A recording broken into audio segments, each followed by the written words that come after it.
Welcome everyone. This is an in-person cabinet meeting taking place here at the town hall. What's wrong?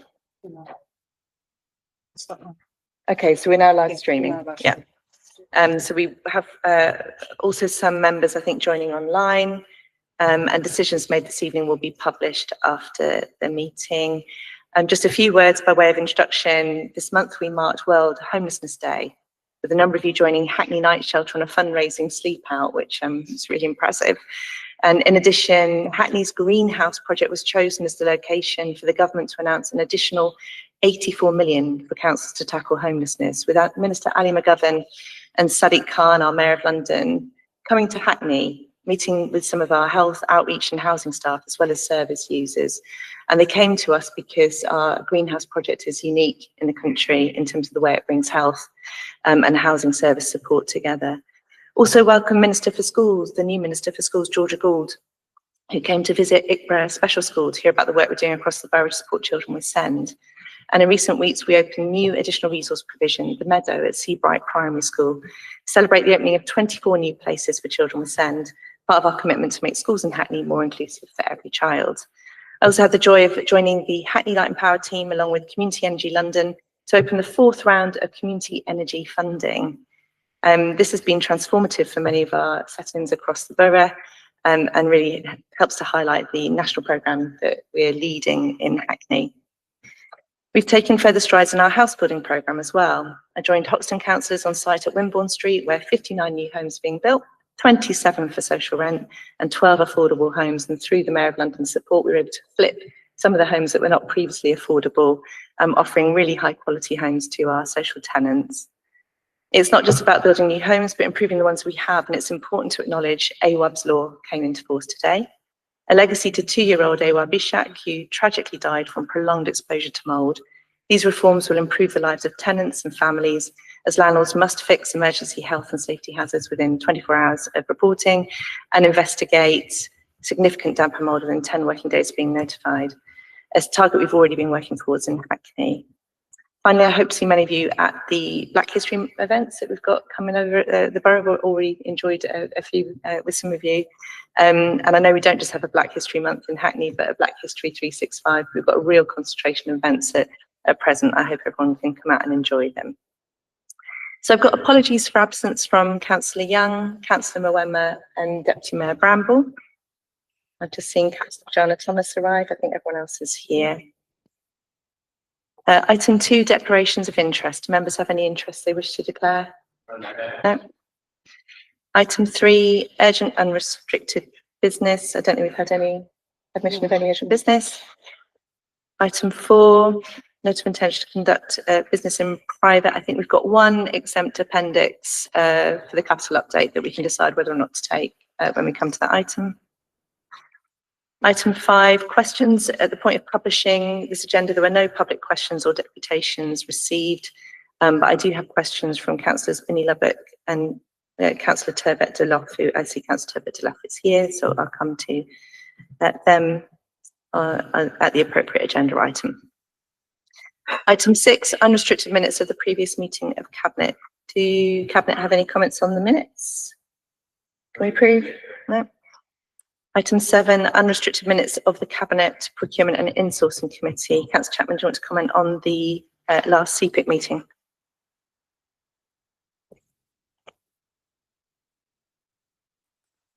Thank you, Chair. Just the CPIC again exhibits a whole range of council services that we provide, and this particular meeting we agreed measures to help support provide provision for supported living services and contractor selection for disabled facilities grant adaptations to help many vulnerable people in the borough. And it not only does that in a more effective and efficient way, but it also facilitates the use of small enterprises and local businesses in doing it. So again, I commend the work of CPIC to you and ask you to note the minutes. Thank you. Can Cabinet note the minutes from CPIC? Noted. Thank you. Item 8, the overall financial position. This report outlines the Council's current financial position. It's no secret that we face significant financial challenges, particularly in areas such as adult social care and children's services. And that's why we're taking targeted action, setting up an adult social care finance improvement board, and tackling children's services with the prevention and early intervention programme, which we'll come to later tonight, which will not only improve outcomes for our young people, but also help us to manage future costs. Thank you to Councillor Chapman, officers, for this work. Would you like to introduce the report? Thank you, Mayor. So this month we regret to report there's been a small increase in the projected overspend for the current year, and it now stands at just over 10 million. Given the considerable financial pressures the council was facing already, this is obviously unwelcome news. But I would like to thank my cabinet colleagues and our officers for all their efforts in mitigating this, which is set out in the report, and particularly draw cabinet's attention to the new adult social care finance improvement panel, which has been set up in reaction to the continuing expenditure pressures in that area.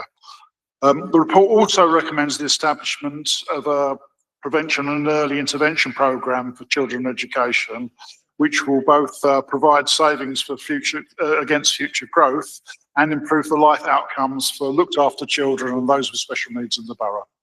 I commend the report to Cabinet. Thank you. Have you got any questions or comments from Cabinet? No, I've got a question from Councillor Tebbit-Love. Thank you, Mayor Woolley. This question is really from Councillor Root, but I'm here to answer for her. Thank you, Councillor Chapman. The question is, the Prevention and Early Intervention Programme is set to deliver cost avoidance of at least £7.4 million by 2029. The report sets out how this initiative will improve outcomes for children and young people, as you just said, but it seems hard to see how that can be achieved without some loss of service for others, drawing on demand-led areas like social care or homelessness. Can you perhaps give us a bit more specification about what will be lost as well as gained from this initiative, and what safeguards are in place to ensure knock-on negative effects can be recognised and addressed at the earliest possible stage? Thank you. Cience very much. I'm going to pick this one up as I lead on the transformation programme, but I can also defer to Councillor Chapman or to Kieran if there's any supplementary. So the prevention and early intervention programme is part of our broader transformation work, and it also aligns with our medium-term financial planning process, where we are focusing on how we mitigate the increasing need and demands that we're seeing in the borough, and ensuring that we're investing our resources most effectively in terms of our prevention measures, as well as meeting that demand directly. So in order to identify areas of focus in children education, we designed a series of business cases using evidence from Hackney's current practice, but also service user feedback and an understanding of work that's undertaken in other authorities, so that we could really test that. Our approach in children education focuses on three main areas: that's SEND, children's placements and fostering. Through the SEND transformation programme, we're investing in earlier identification and better multidisciplinary support, so more children can thrive in the right setting for them. And you'll have heard us talk many times about trying to ensure our children are in the right place, getting the right support at the right time, whether that's in our additional resource provision like the Meadow that I mentioned in the introduction, whether it's in a specialist school, or whether it's in mainstream school with more understanding and training within that setting. We've done a lot of investment as a borough in speech and language tools such as Verbo that have been picked up across other councils. And we know that if we get the right level of intervention, that it can set children up throughout their education. In terms of placements, we're introducing evidence-based tools and training to help social workers match children in our care with the homes that best meet their needs. That means greater stability for children, better decision-making, and reduced costs through fewer placement breakdowns. And in fostering, we're strengthening recruitment, retention, and support for our in-house foster carers. By keeping more children in local family settings, we improve outcomes and reduce reliance on costly independent agencies. We recognise the financial challenges we face, but by investing in prevention, we do aim to focus our resources where we can achieve the greatest possible benefit for Hackney's children and young people. So transformation offers that opportunity to invest to save rather than simply cut, which your question sort of suggested that through direct cuts that we'd actually be taking things away rather than adding. This is about investing. Do you want a supplementary for clarity? Obviously I can't take a separate question, but for clarity I can. Thank you, Mayor Woodley. Unfortunately, I can't hear too well, so what I will do is I'll tell Councillor Root, and my headphones are unfortunately run out of battery, so I'll tell Councillor Root to follow up with you in writing. Thank you. Yeah, absolutely. I'm sorry if the audio is not good. I can speak louder or further away from the mic. Okay, all right. Yeah, no problem. Thanks very much for coming in and bringing your question. If there are no further questions, can we move the recommendations as set out? Agreed. Thank you very much, everybody. Item 9, capital update and property disposals and acquisitions. And again, I note there's an exempt report at Appendix 2, so if you wish to debate that, I'll ask you to indicate. Thanks very much to Councillor Chapman again and officers for preparing this report. It demonstrates how we're continuing to invest in our communities and public spaces, for example, through the fantastic new fully accessible play hut that we're designing for young people at Shoreditch Adventure Playground and much needed temporary accommodation. Would you like to introduce the report, Councillor Chapman? Thank you, Mayor. As I often say, in some ways, this report's a counterpoint to the OFP, where we look at the difficult financial situation the council's in, and it gives opportunity to remember that despite that, the huge range of things that the council still can do within the capital programme and within the resources that are available to it. And this month we particularly welcome proposals on the refurbishment of St Martin's, St Brelades and Benyon Court in de Beauvoir to provide 70 much needed dwellings for homeless families. The Investor Save proposal to convert Bentley Road car park into a dedicated car park for Hackney, which will both make it easier for Hackney and save roughly £250,000 in revenue money. We welcome the investment in library kiosks to improve services for residents and the public realm improvements at the Red Path and Prince Edward Road in the Hackney area. Thank you, Bernie. As well as the play hut at Shoreditch Adventure Playground, which will create a rich play environment. It's important for young people in that area. I commend the report to Cabinet. Thank you. Any questions or comments? Councillor Retty. Thank you, Mayor Woodley. I really commend this when it comes to the St Martin's and Brelades and Benyon Court, with the supply of to deliver 70 dwellings. I mean, bringing this back into use is very critical and really important at this stage, considering the level of housing prices. And I think this will increase the supply of temporary accommodation in the borough. This is highly commendable, and I really support this. Thank you. Thank you to all officers that has worked out on this. It's been a while. Thanks very much. If there's no further comments, can we move the recommendations as set out? Agreed. Thank you very much. Item 10, corporate asset management strategy. So our strategic property team oversees assets that are vital for the support of key services for strengthening our communities and for securing the council's financial health for the future. This corporate management strategy is about ensuring that we keep social value at the heart of asset management, whilst also being financially responsible. So thank you, Councillor Chapman, and to all the officers on this very nicely illustrated report. I'd like to invite Councillor Chapman to introduce it.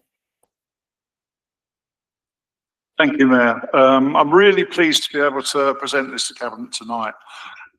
Property is, after our staff, the second most important asset that the council has and uses to deliver, as I say in the report, the 800 or so vital services that the council provides to residents.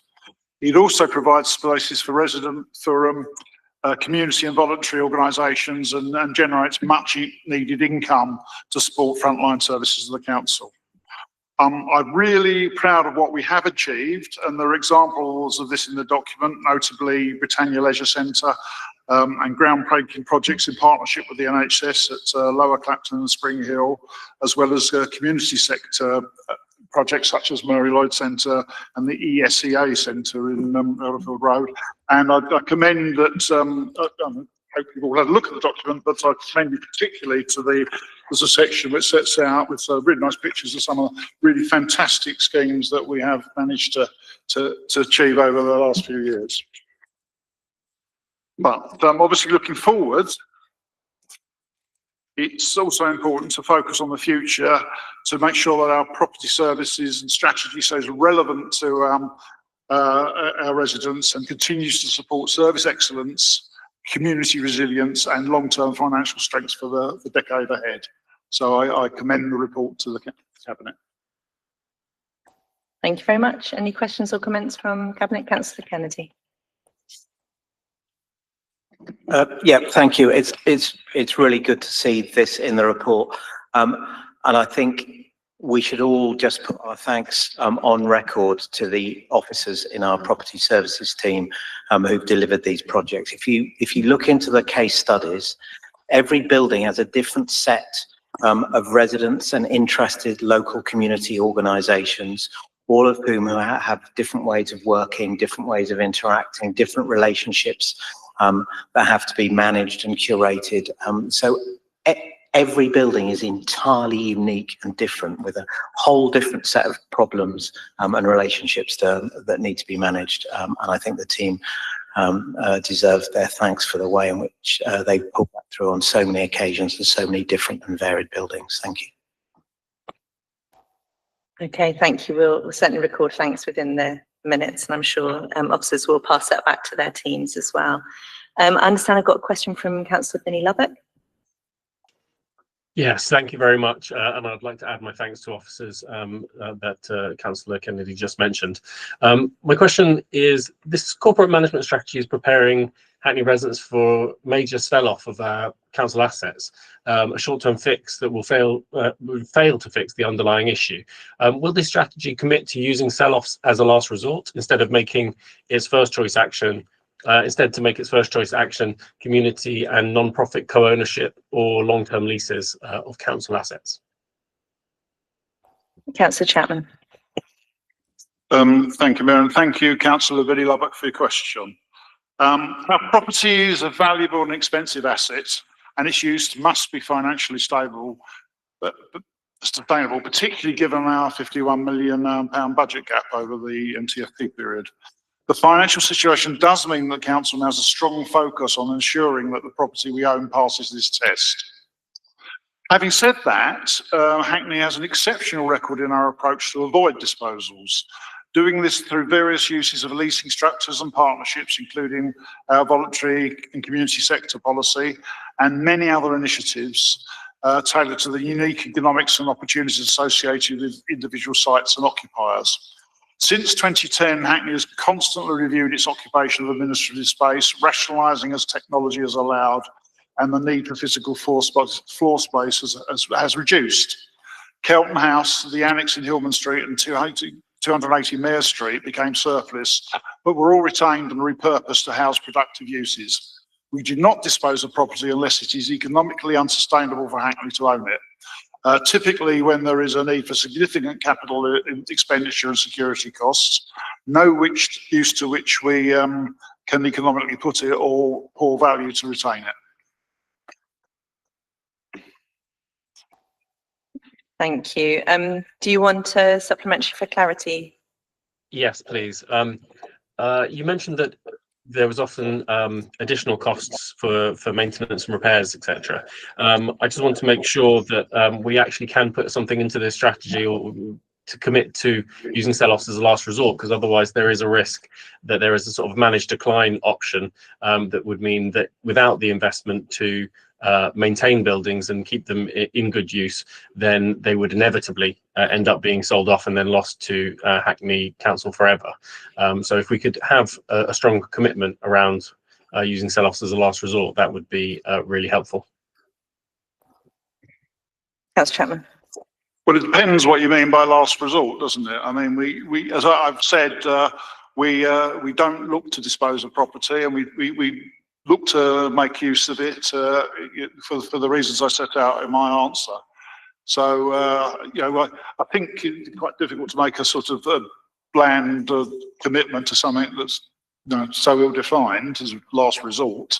But we will always try to use it. Well, it will always be used for the community's advantage, always, even end up selling and using money elsewhere. But you know, we have always tried to use property, to use it either in the community or for ourselves or to raise income before we come to disposing it, and we'll continue to do that. Thank you. Is Cabinet happy to approve the report? Yeah, very good. Item 11, the Hoxton Regeneration Framework. This report sets out our vision for shaping the future of Hoxton, ensuring we continue to deliver for our residents. And at the heart of this work is a commitment to putting Hoxton residents right at the centre of our regeneration strategy. From the very beginning, residents have been involved in co-designing the strategy, and the collaborative approach that we've taken is one of the key reasons we're able to secure 3 million in new Connecting Hoxton funding from the Mayor of London to help get this work underway. So thank you to everyone involved in that. Councillor Nicholson, do you want to introduce the report? Thank you, Chair. Yes. I think it's worth, and thank you for that introduction, working alongside the Mayor of London. I'm sure that many of us have kind of been hearing all too frequently at the moment that because London is a very well-off place, it doesn't need any public funding, or what public funding it receives can be reduced because levels of poverty, deprivation, hardship aren't really prevalent in the capital. Well, that's not true. With Hoxton, Hoxton sits within the 10% most deprived of boroughs in, wards, forgive me, within the United Kingdom. And that just sort of is testament enough to say that there is a great deal of hardship. There is, however, a great deal of entrepreneurship and spirited sort of ambition that is also held within the community of Hoxton and the community within the environs of Hoxton Street more specifically. So the Mayor of London has brought forward this £3 million investment at a really timely moment, because what it has enabled is the council to bring together, as you were mentioning, all of those various different constituencies that make up the community in and around Hoxton Street. And to be quite frank, the work that has come forward, Chair, has been significant enough to ensure that a range of partners have come together. Other parts of the council, indeed, alongside other third parties who are also heavily invested in one form or another into the Hoxton neighbourhood around Hoxton Street itself. I appreciate that there is a question to come about younger residents and their role in it, and perhaps I can expand on that in response to that question.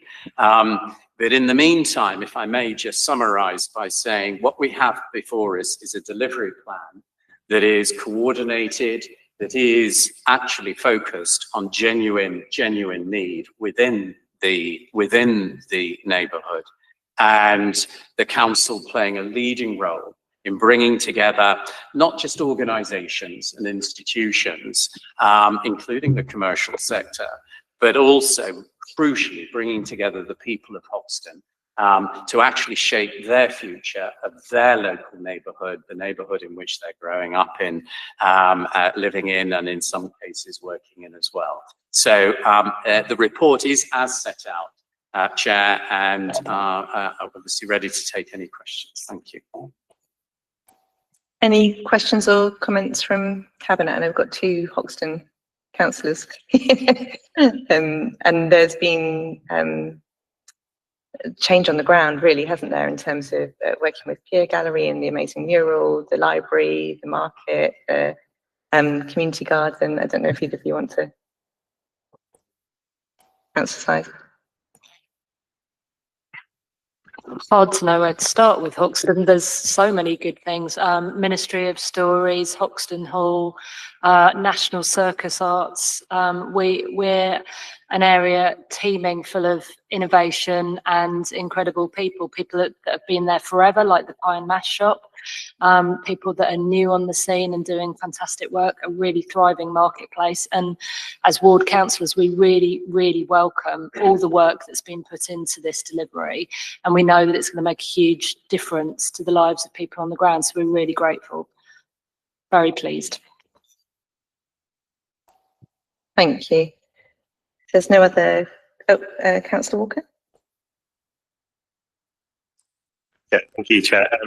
Yeah, I mean, I think I just want to kind of sort of reiterate what Councillor Sizer has said in terms of the real sort of growth in a kind of ecosystem of fantastic organisations across the Hoxton area that really demonstrated how they sort of worked both in partnership with the council, but also with residents and resident groups to really try and improve actually, you know, some of our most deprived areas in the borough across those two wards. And I think, you know, this report, you know, really sort of demonstrates the sort of action that the council was committed at sort of putting forward. And I kind of, you know, really I strongly support this kind of direction forward.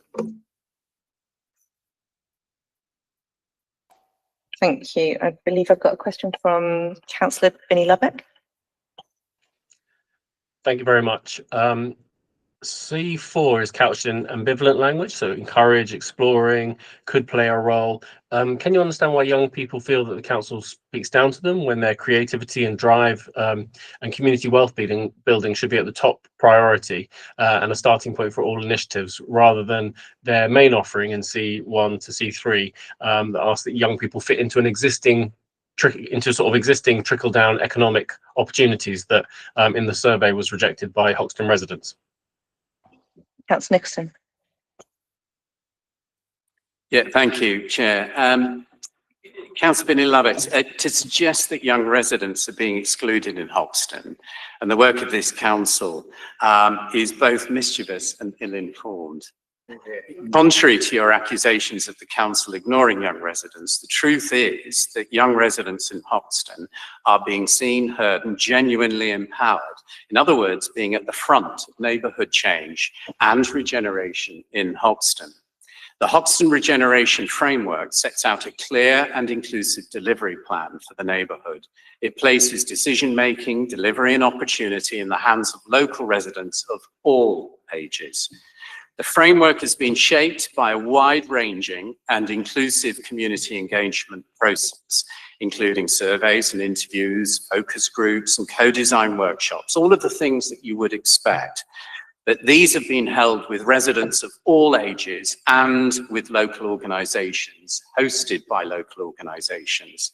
Events like the Hoxton Mini Fair and Fun Palace Days gathered further feedback, supported by drop-in sessions, leaflets and an online platform for younger residents.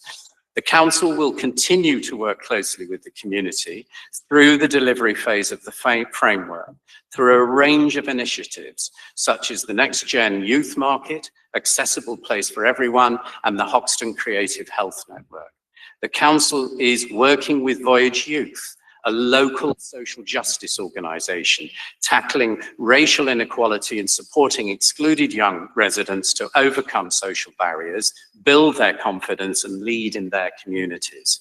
This is far from excluding a younger generation of residents in Hoxton. Young residents are also directly involved in the Connecting Hoxton projects, helping to shape the design of public spaces, and have been invited to apply for the roles of Connecting Hoxton Young Design Champions to shape the designs and plans for public space improvements and wayfinding in Hoxton. The work of young residents includes site research, outreach, co-design, construction input and scheme evaluation. Some of the participants will also have the opportunity to take up a work experience placement at East Architecture's offices. The impact of working closely and collaboratively with young residents can be seen writ large in the Hoxton Street mural project, where the council worked with Peer Gallery, a local organisation that the chair has already mentioned, to appoint young ambassadors. Over 6 months, 12 young residents collaborated with the artist Mohammed Zed Rahman, leading on research, community engagement and design, all grounded within their lived experiences. Young residents also work with the council to improve wayfinding in the market and surrounding area. I'm proud of what young residents are building in Hoxton, and I, for one, will continue to champion their involvement and their leadership. And I hope that responds to your mischievous question. Do you require any clarifications, Councillor Lubbock? I do. Just to say, I didn't say that they were being all ignored. I was hoping that we could have stronger language in here, and I appreciate that there has been very good work going on up till now. But I would like to see some stronger language in here. My question is, you were saying that residents of all ages have been engaged with as part of creating this strategy. You'll be aware that there's a protest outside the council today by the London Renters Union around some residents who I believe do live in the Hoxton area.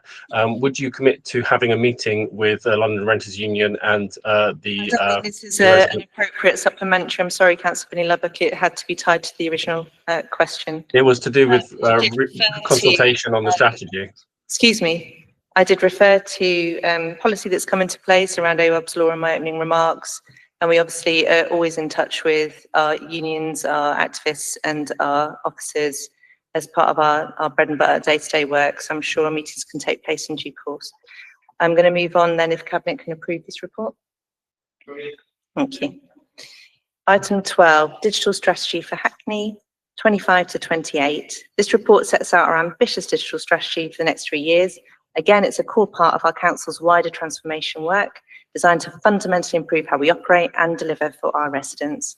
Through this strategy, we hope to free up officer time for more complex resident needs and make our services far more accessible for everyone in Hackney.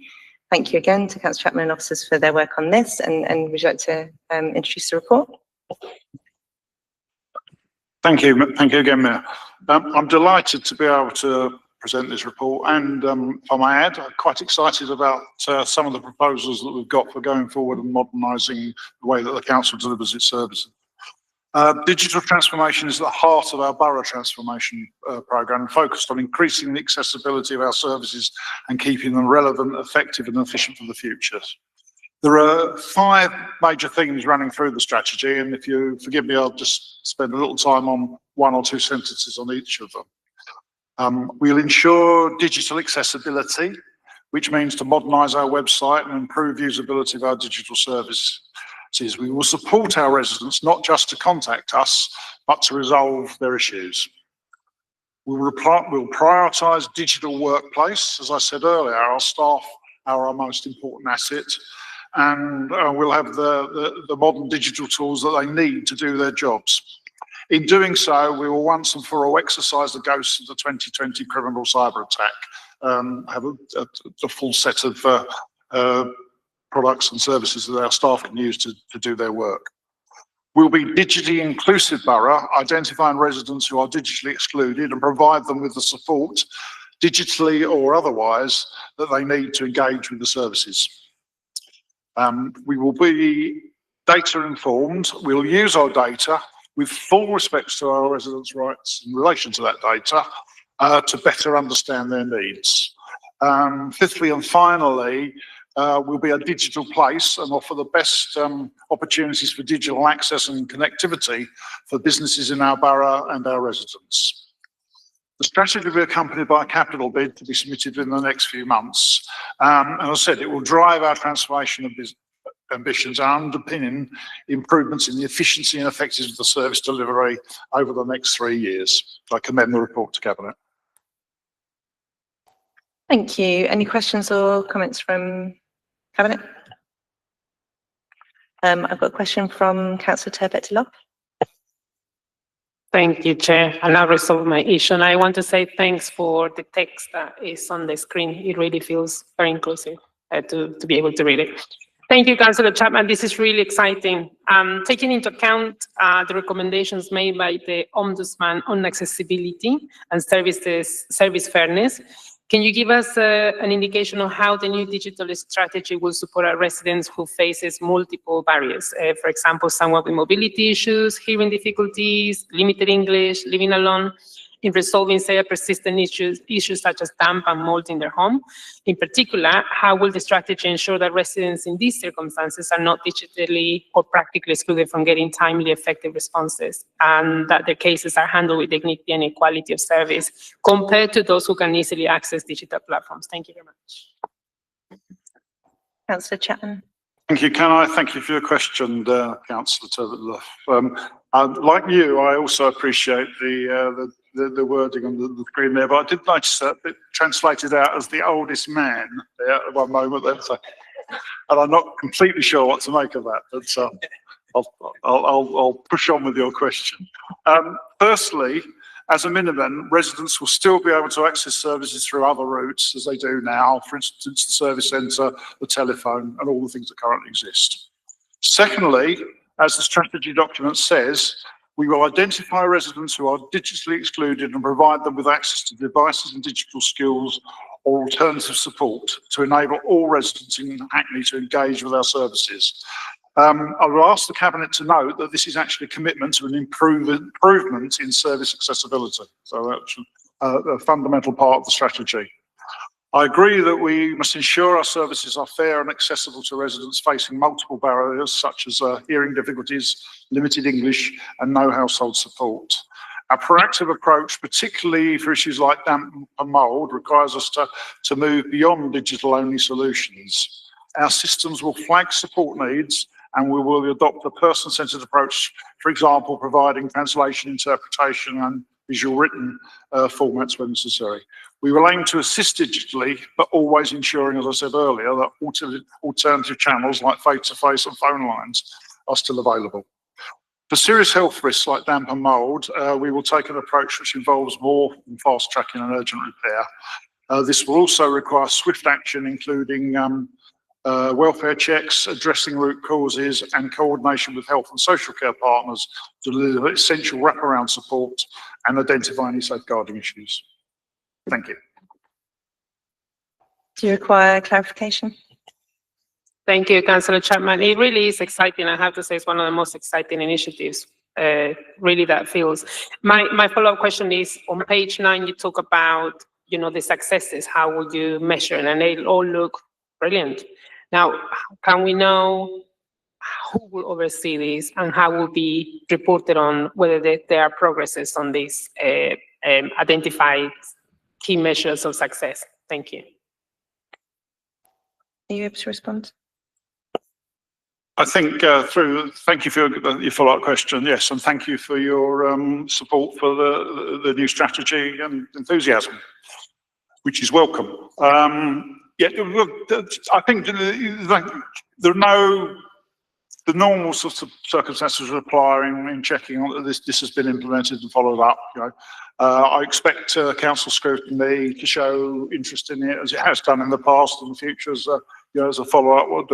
We'll be obviously cabinet members will report back to members generally, and I'm sure at some point we can organise a further drop-in to go through, what's been done and what still needs to be done, so that everyone can keep update to it. But the proof of the pudding will, of course, be in the eating.